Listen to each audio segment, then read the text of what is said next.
Everyone, and welcome to my August TBR video. August is a month of Women in Translation, it's a month of many buddy reads, it's a month of Agatha August, and it's also a month of Natalie stepping out of her comfort zone and filming outside of my house. I admire people like Sean, like Matthew Sharappa, and like Julia from Julia's Book Time, who just put up this really cool vlog of her at a book event.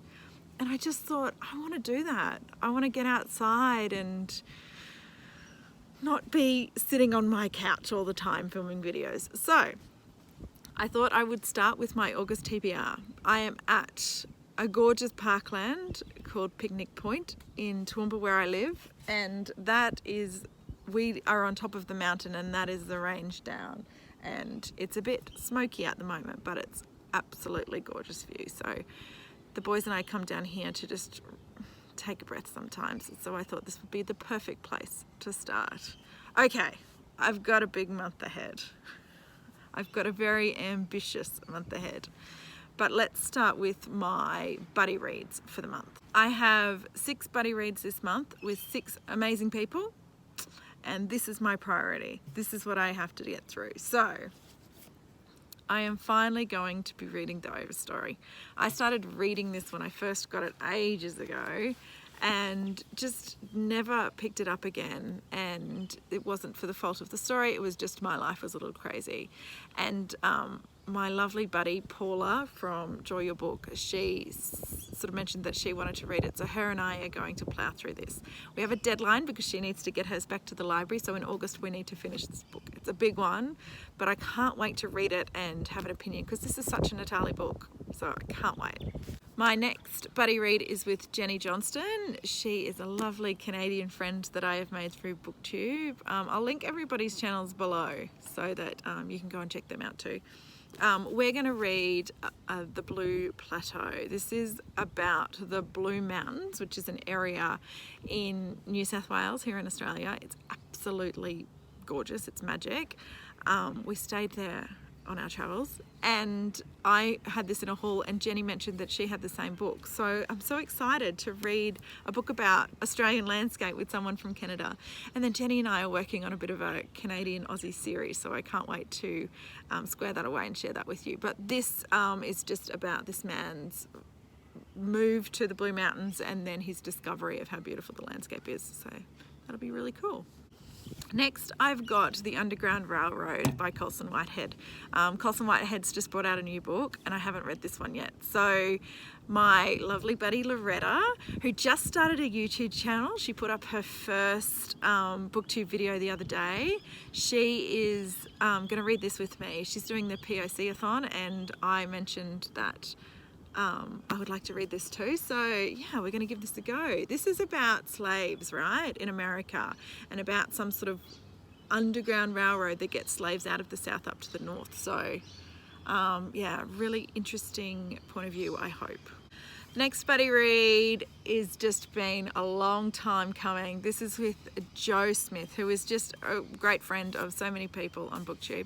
Her and I have become friends, but we have only read a couple of books together, which is nuts, and that was last year. We talk about reading a lot of books together. We just never coordinated, but we have this month, thanks to Jo's organisation, purely for that. We're going to read The Essex Serpents by Sarah Perry. You know what? I don't even know what this book's about, but it's beautiful. And I scored this hardcover copy at a used bookstore. I know. Okay, so this looks really cool. This is set in London in 1893, and Cora is a new widow, and that's okay with her because her husband wasn't very nice, apparently. She moves to Essex, where there's this rumour of a serpent that runs through the waters there, and so as an amateur naturalist, she goes on the hunt for the serpent. I think she's fallen in love with a vicar along the way. Sounds really cool. So yeah, Jo and I will be reading this one.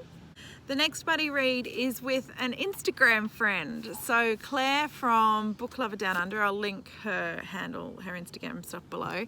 She mentioned that she would like to read this with me. If you've been following along for a while, this has been on many a TBR, something I want to get to. Absolutely cannot wait to read it. Yeah, so this is about the man who started just devastating bushfires in Victoria, 2009. And Chloe Hooper is sort of an investigative journalist who has written a number of these types of books about real social issues, so cannot wait to dive into this. And then I have Conditions of Faith by Alex Miller. I recently hauled this, and then a lovely friend in the comments, Michelle Ryder, she said, can I read that with you? And I was like, totally. So this is what we're reading. This is an Australian author who I've never read before, and I have no idea what this is about. Oh yeah, that's right. The author's mother left a diary, a journal from her life in the 1920s. She lived in Paris for a while, and so Alex Miller has created this story around the writings of his mother in her journal. So yeah, sounds very, very cool. And I'm so glad I get to read it with someone. My last buddy read is with Kim from Kim's Whims, and that is The Conversations at Curlew Creek by David Malouf. This is another Australian book, and this is about an executioner and then who goes to perform a hanging of a man who was a police officer or something like that. No, he wasn't. He wasn't anything like that. He was a convict turned bushranger, and he's going to be hanged the next day. And this executioner and this bushranger start to have conversations and talk about things that they find out they have things in common, and they find out that there might be a little bridge that can be constructed between their two worlds. And I don't know whether it ends in him dying. That would make me sad, but I'm going to read this with Kim. Cannot wait to give it a go. It's only a little one, so I've never read David Malouf before either, so yay. So that's all my buddy reads. Phew. It's going to be a lot of fun. I just can't wait. I love, love, love, love, love talking to people about the book as I'm reading it. It makes me so, so happy. The next fun thing that I'm going to be playing along with in August is Women in Translation Month. We all know what that is. I don't know if there's any prompts or anything like that, but I just found 5 books on my shelf that are written by women and translated, and I really want to read them, so why not pick them up this month? The first one I'm going to read is Like Water for Chocolate. Yep, I've never read it. I should have done more research on where these books, it just says translated by Carol and Thomas Christensen. Is it from the Spanish? I'm not too sure. My sister said I would love this book. I opened it up and there's recipes inside. I mean, absolutely. So I don't like the movie cover. We all know that, but I can't wait to give this a try. I've got The Lake by Banana Yoshimoto. This is translated from Japanese by Michael Emmerich. This book is quirky, apparently. Quirky is written all over this book. Yeah, quirky characters. Yeah, it tells of a woman who moves to Tokyo after her mother's death and then starts a career as a graphic artist, to try and overcome her grief. And then she just spends most of her time staring out the window, and then she looks across and sees another young man staring out the window, and then apparently something comes of that. So, quirkiness, sounds fun. Dark. Sorry, I had to move you. It was getting dark. I'm in the natural environment. I have to work with the light, right? The next book I've got is Heatwave and Crazy Birds by Gabriela Avigarotum. Would that be right? This is translated from the Hebrew by Dalia Bilu. This sounds like a really interesting premise for a book.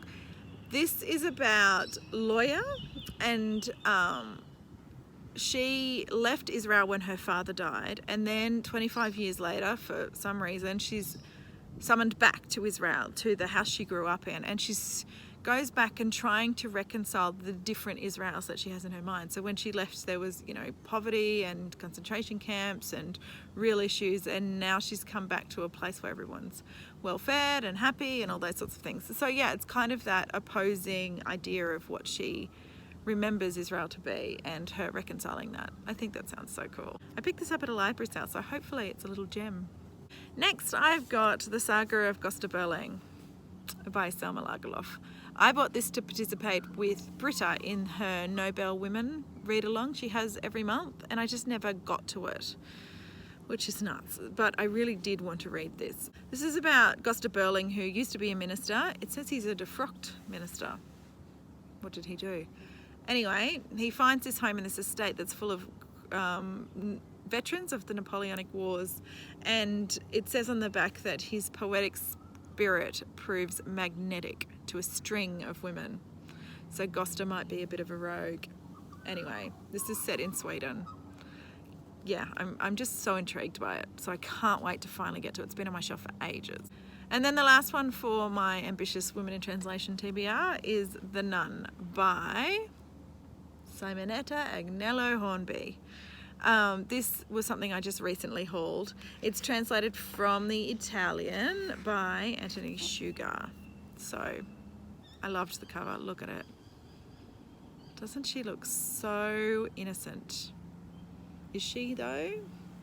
So this is about a mother who's just trying to keep her daughter away from men, really.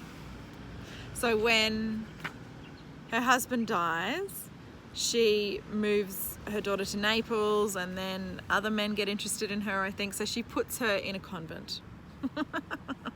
So I don't know, maybe she looks so innocent in here, but underneath is all of this stuff going on because her mother's forced her into the situation. Who knows? Anyway, sounds interesting. So that's my Women in Translation TBR. And then I want to join in on one more thing for August, and that is Agatha August. The Bookish Land here on BookTube. I'll link her announcement video, I guess it is. She has a bingo board. Oh, I'll show it to you. It's just here. Where is it?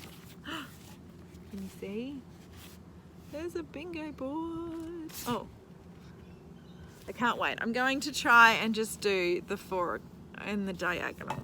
I have all of those Agatha Christie books sitting on my shelf that I always want to get to. So something like this really prompts that, right? There's a car. I think that car that's driving past, I've driven past many times. Maybe he's just trying to work out what the hell I'm doing. Maybe he wants to read Agatha with me. The first prompt is to read a Poirot novel, and I'm going to read probably the most famous one, Murder on the Orient Express, which I haven't picked up yet. I've read only one other Poirot novel, and he just drives me bonkers, this guy. He's so condescending and patronizing and just arrogant, but maybe that's just good writing by Agatha. I don't have to like the detective, do I? I can like the story. So yeah, that's for the first prompt. The next is to read a Miss Marple novel, which I love Miss Marple. So I've got The Mirror Cracked from Both Sides. It's a murder in a country house, and there's a famous film actress. Just absolutely my happy space. Next is to read a standalone book, and I have Endless Night by Agatha Christie. There's an owl being stabbed on the front of that. I'm not sure I like that. Okay, this is about some, murder in the name of love, I think. I don't know. I don't know what the owl has to do with it, but it's a standalone and I can tick off the prompt. To be honest, I didn't really know that she did standalones, so this is really cool to be able to delve into that side of Agatha Christie. I just thought she did series, but anyway, there you go. And then I also discovered, due to this prompt, Tommy and Tuppence, which must be other amateur detectives of Agatha Christie. There's so many books she must have written. Anyway, I found this one on my shelf. What's this? By the Pricking of My Thumbs. So they have to visit an elderly and unpleasant aunt in a nursing home, and then there comes a strange inheritance and a mysterious house and a missing tombstone and danger for Tommy and Tuppence. So these are the 4 that I want to get through for Agatha August. I love reading these books. They just let me escape and I don't have to think, and they always surprise me, always. So yeah, I can't wait to just sink into these. What I'm going to try and do in August is read one each week, but one in a day. So they're about 200 pages long. So we all worked out that's 4 hours. Oh, that's 4 hours of reading. But these you can speed through, and they're just delightful. So I'm so glad that this readathon came along. Right, that's it. That's the damage. Those guys and these guys upside down. I'm sorry. There's a lot of books.